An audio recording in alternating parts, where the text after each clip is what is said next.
What is going on, everybody? Welcome back to the channel. After Sound here, bringing you Splinterlands content every single day. We also stream right here in this channel every Tuesday, Thursday, and Sunday morning, so come by and say hello. Yeah, I know. I'm wearing a pumpkin outfit. I want to say happy Halloween to everybody who is celebrating today. Now, I was not going to wear this for the video, but then the team... the entire Splinterlands team that was on the town hall was all dressed up, and I was like, okay, you know what? Before I pack this up for the year, I figure I might as well throw it on one more time, give myself a laugh, give you guys a laugh. I'm a ridiculous pumpkin, so happy Halloween. Make sure you brush your teeth tonight after you eat all of that candy and sugar. Okay. Let's go ahead and jump right into the most recent town hall, which happened today, October 31st at 1 p.m. Eastern time. Now, for those who might be new to the channel, or for those who are new to the series, I should say, I cover this every week. This is my 5 biggest takeaways. It is not a summary. There are fantastic written and video content creators that put together summaries for this. And as you can see, I'm looking at the official summary on PeakD. This is weird. I don't know what to do. I'm just going to put it down like it's a collar. All right. So this is the official one, official summary on PeakD that you can go check out, the one that is released by the team. So let's go ahead and dive right in. I'm going to share with you a little visual aid for myself. Now, Matt was on today, so you can see there's quite a bit. I even have bonus items. So there's a lot to jump into, and we're going to go straight from the get-go. All right. Number one, which I think is fantastic news, is there are going to be 3 new rule sets put in during tomorrow's update. So Tuesday, November 1st, that update is going to have 3 new rule sets, which will include, and I'm trying to see if they have it here, but it doesn't look like it. So, or you know what? It's probably further down. Here we go. Somewhere here. Here we go. Thorns, Magic Reflect, and Return Fire. Now, the other thing that will also be added in is a Summoner Swap function. And what is that, you might be asking? Well, when you're making your team in the game, and you're like, oh, you know what? I like the team that I have, but I'm going to stick with the same Splinter. I just want to swap my Summoner out and get someone else so I don't have to like start from scratch. Well, that's a quality of life request that has been there for a while, and it looks like that is going to be the that's going to be added in for tomorrow's update. So I'm curious to see what that looks like, but you won't automatically have to restart your entire lineup every single time. I think that's going to be great. And so an example is like neutral cards will remain in the lineup when swapping your Summoner. So again, I don't know how it's going to work, but I like these little quality of life things. They just make the experience better overall. So that combined with the fact that we're getting the 3 new rule sets, I think should make for a fun, addition, spice into the meta. I mean, I want like 50 new rule sets thrown in. I want a lot, right? So I just would love for the game to feel so different, and every single time I really need to think through. So Thorns, Magic Reflect, and Return Fire are good for now, but I definitely want more, and I think there's so many options, so many different abilities, and so many like fun things that you could do. I mean, like, look at me, right? It'd be great for like the month of October. They added in temporary rule sets, right? So like a Halloween spooky rule set where each monster gets scared every round, right? And it's almost like a fatigue round every something. Again, these are just ideas for the future, but we'll start with the basic and be happy that we're getting the basic. And if you had been at I guess you could have just watched the town hall for Splinterfest, you would have known, or at least heard, or gotten a preview that these were coming. So they are finally being implemented. That is exciting stuff. Okay, let's go into number 2. All right, so good news, bad news. We'll do it in that order. Now, Weirdbeard was saying that 337 people participated in the Ghost Card tournament. I don't know if he said it's the highest, but it's at least one of the highest when it comes to the amount of people participating in a particular tournament. And I gotta say, when I heard that, and Weirdbeard was like really excited about this, and all love to Weirdbeard. I don't mean this to say anything bad about him or what he's doing with tournaments, but 337 people participating in the first ever Ghost Card tournament. That's disappointing to me, right? Considering we have a game where, yes, I know it's mostly bots out of the 150 to 200,000 daily active players, but I'd like to believe there's like between 30 to 50,000 players. But it's like every time we get more and more information out there, that number goes down for me. And I wouldn't be surprised at this point in time if like the real player base was like 10K, maybe even less. And I know maybe I'm being too like harsh on it right now, But I'm not even saying it as a bad thing, right? I'm just like, the bot problem is a problem and it's going to be exploited to hell. So that problem is exponential, meaning that you only need one person for every like 50,000 bots or something like that. So obviously, when I'm looking at the numbers of like the town hall, we get a couple hundred people there, right? We look at the amount of people who are following all of the different channels. I think Bulldog has the most subscribers at 20,000, but he's been around for a while. He's one of the OGs. He covers a lot of different games. He's a fantastic content creator. So I don't know that 20K really covers everybody, right? And I'm not looking at my numbers or any of the other content creators and saying, oh, like everybody follows that. Of course not. Of course not. But when I'm looking at these numbers, looking at who's active in the Discord, looking at who's attending the Splinterlands TV streams and my streams and the town halls, the number of views, it feels like a single digit thousand, right? Well, maybe not single digit thousand, but maybe like 10 to 20K at the most now is what I'm thinking. And here's the thing. A year ago, I do think a lot of the players that were coming in were very real. I think there were a lot of people exploring the game that were in it for a quick buck, and then it didn't end up working out, or they left as soon as the bear market came in. So I'm not saying that there weren't a large amount of players at a certain time. I'm saying that like right now, it's the people with the conviction, the people who stuck around, and their bots, right? That's really who's in the game. And I would say that real player base, that human player base, is probably not very high. So 337, I think, great. You know, I'm glad people are participating. I actually want to know though where my blind spots are. It was 20 SPS to participate in this, which is over a little bit over $1 USD. So I am curious if that was a detriment for you or a deterrent for you, because there weren't any SPS staking requirements, there weren't any CP requirements. So my question is, if you didn't participate, what is the reason that you did not? And if you did participate, well, I guess you were in there already. So that's what I'm trying to get at here and figure out just where the community is at from a numbers perspective, but also from an engagement perspective. Okay, number 3. So obviously Matt was on and talking about proposals a bunch. I'll get into his proposal stuff in a minute, but the one thing that I did want to share with you is that he said player submitted proposals are not far out. Now, again, not far out could be like 3 to 6 months from now, so don't hold your breath. But I would just say that this is being discussed. Obviously, he's been talking about it, so it's not one of those things that I think is like on the shelf, right, that may never come off the shelf, like airdrop potions or ECR potions, right? So this is something that I do believe is eventually going to come, because this is part of their plan, and it's just a matter of when that implementation actually goes live. Now, to give you that time frame, it seems as though player proposals are probably not going to come in until after the actual validators go live. So if validators are going to go live sometime before the end of the year, and I would push it closer to the end of the year than closer to now, I mean, that's at least 2 months away, right? So I would say, you know, player proposals are probably not going to happen until January, considering that tomorrow is November. So January at the earliest, maybe February, or we'll see how things go. But obviously, if they can get this stuff out sooner, the team will. I'm just trying to be realistic in where my expectations are. I'm not super excited for player proposals, or community member proposals. Again, well, let me take that back, because in the past I have been excited. I just don't know how much of a game changer it's going to be. I wonder if there's going to be a lot of garbage in there. The one deterrent, though, is that, and they talked about this, was the fact that there will be a fee required, and there's even talk about like vouchers potentially being a discount on that fee. But, you know, until I actually see some real ongoing voucher utility, I'm not going to believe anything that's said about vouchers for now. So we'll attack that later. Now, the SPS proposal side was different. And, you know, this is what everybody wanted to hear about. And I actually should have made that the main point here. But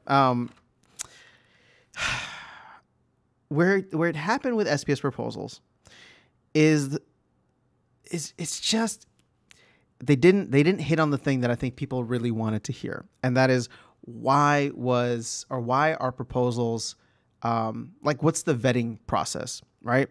Now, I remember hearing this. I don't know if they probably wouldn't put it here in writing, but what Matt said was that there's no real vetting process done right now. And that was kind of one of those like where my ears perked up and I was like, wait, what? Did he just say that? And I don't think that he was saying it in a bad way, because the follow-up or the context given was, if they think it's a good idea or they think that it could help the economy, it's this concept that there's no such thing as a bad proposal idea.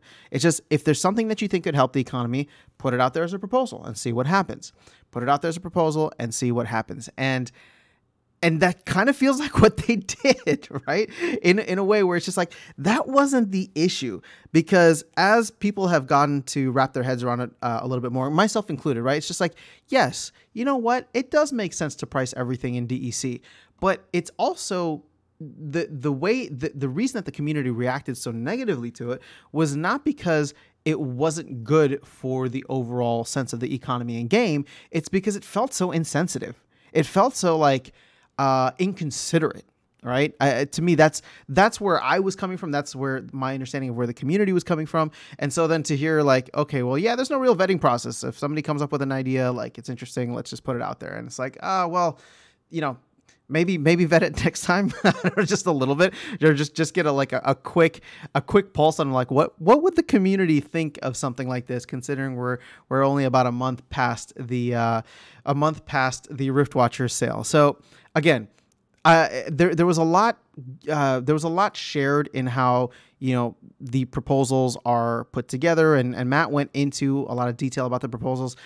It's too much for me to cover here, and it wasn't like something, it wasn't anything that hasn't been said yet, right, in terms of like when it comes to proposals. But just to give you the high level, like, the reason I'm saying that is because like it wasn't like a takeaway for me. It wasn't something where I was just like, oh, I need to share this with the YouTube community.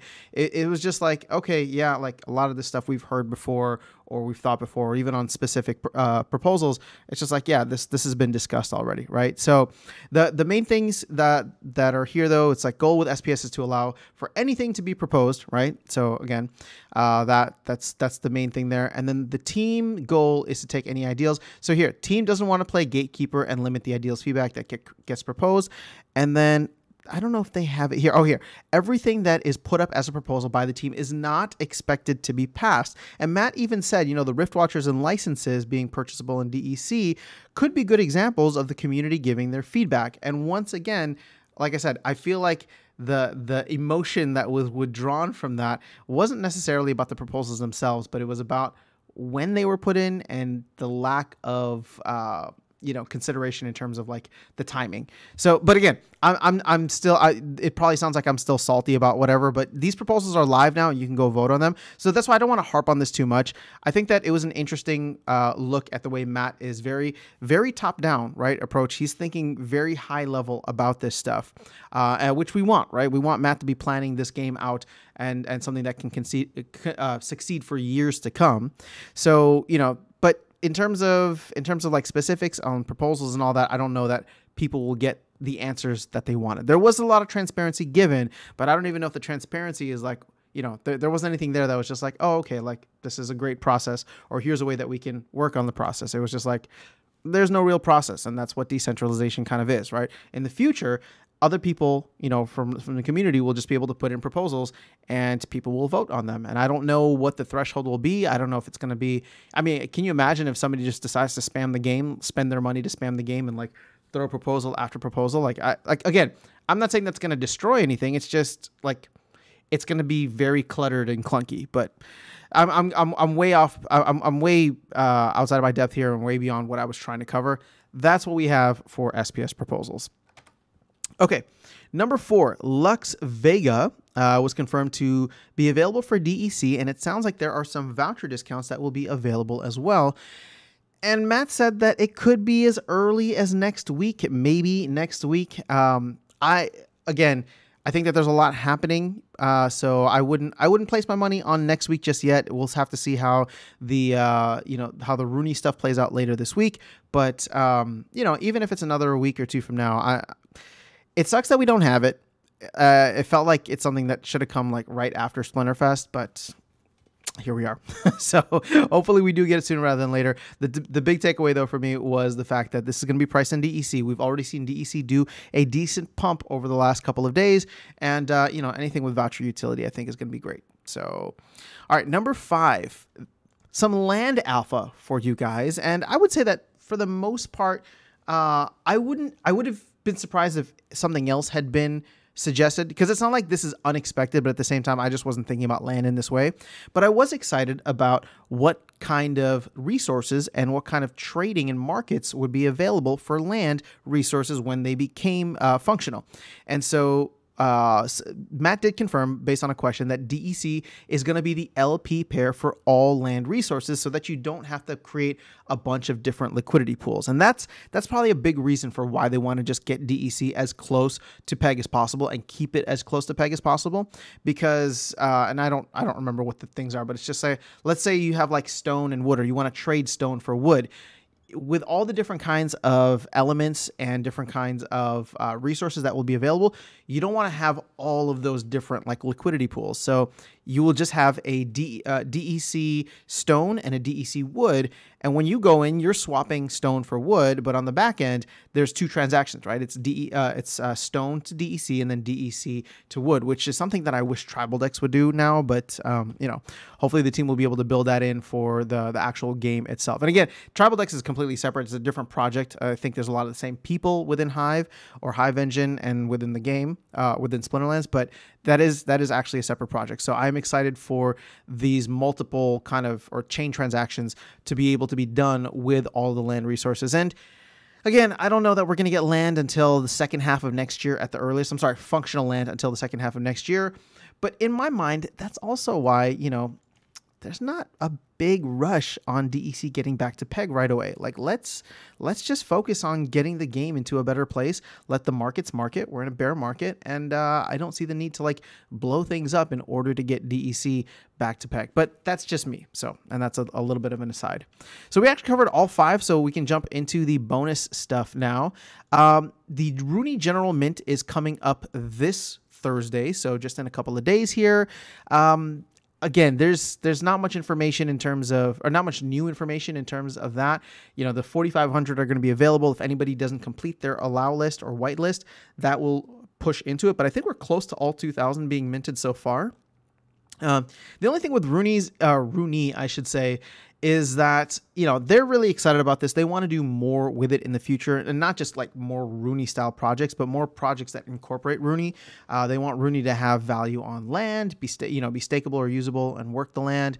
You know, there's a bunch of different things that that have been discussed both internally that I've heard, and then obviously what they were talking about on the stream. And this right here, each wallet is limited to only 3 public mints. They just removed that, so this was written before the most recent update. But yeah, aside from that, if you're planning to mint, it's 0.38. That was set aside or decided last Monday. So yeah, you know, I think it's a cool project if you want to get in, but you don't have to. I don't think the card stats are that great, but I do want to have a Rooney just for the heck of it. And that'll be fun. And then the Usut airdrop was replaced with a different character, Kane Hayes. Now, I do believe that the stats are all going to remain the same, because I think people probably, some people would have found a reason to throw a fit about that. I don't think I really would have cared, but I do believe I remember them say that Kane Hayes, it's just the name, the lore, the artwork for the character that is changing. The stats should be the same. And I think part of that was due to the fact that like the monster, you know, the monster stats are like very small, or like I think it's just a little health. And it was representing apparently this like gigantic undead dragon. And so it's one of those areas where like the artwork, the lore, and then the stats didn't line up. And this is something the team is trying to actively work towards getting better at, because in the past, I mean, even, you know, look at Chaos Agent, right? Flying Squid. You have a monster called Flying Squid, and it doesn't have the flying ability. For whatever reason, it doesn't have the flying ability, right? So things like that, I think the team is trying to get ahead of, and obviously with an airdrop and this card being as hopefully valuable as it will be as a legendary monster, might as well make it work. And I think they said they're going to use Usut at some point else in the future. And then lastly, a little update on Rebellion. I mean, the only thing I said about Rebellion was that there is actually no fixed date, and that in the Chaos Legion pack burning proposal, they just threw summer of next year out there as a kind of rough estimate for if we do not sell out of packs and we end up burning whatever remains on March 31st, then we can expect it roughly 3 months after. So they do want to have that time in between periods where no packs are available. And actually, that's something I'll get into in another video, but that's one of the areas in which I feel like has been under discussed in terms of getting feedback from the team. People want to burn these packs so badly, but I'm not. It's not that I'm for it or against it necessarily. I just don't know why we are in such a rush for it. And I think that there's been some interesting ideas thrown out there, but I'll save that for a separate video or for a live stream. So I'll go ahead and keep this one. Actually, it's not as short as I wanted it to be, but thank you so much for tuning in. Would love to hear your thoughts on all the stuff that was discussed today. And yeah. But otherwise, I'm back. More video content coming soon. I know I took the weekend off as I was traveling and wasn't live yesterday, normally like I am on Sundays. So I'll be back tomorrow, Tuesday, with my usual live stream time. And yeah, have an amazing rest of your day. Happy Halloween. We'll catch up with you all soon. Take care.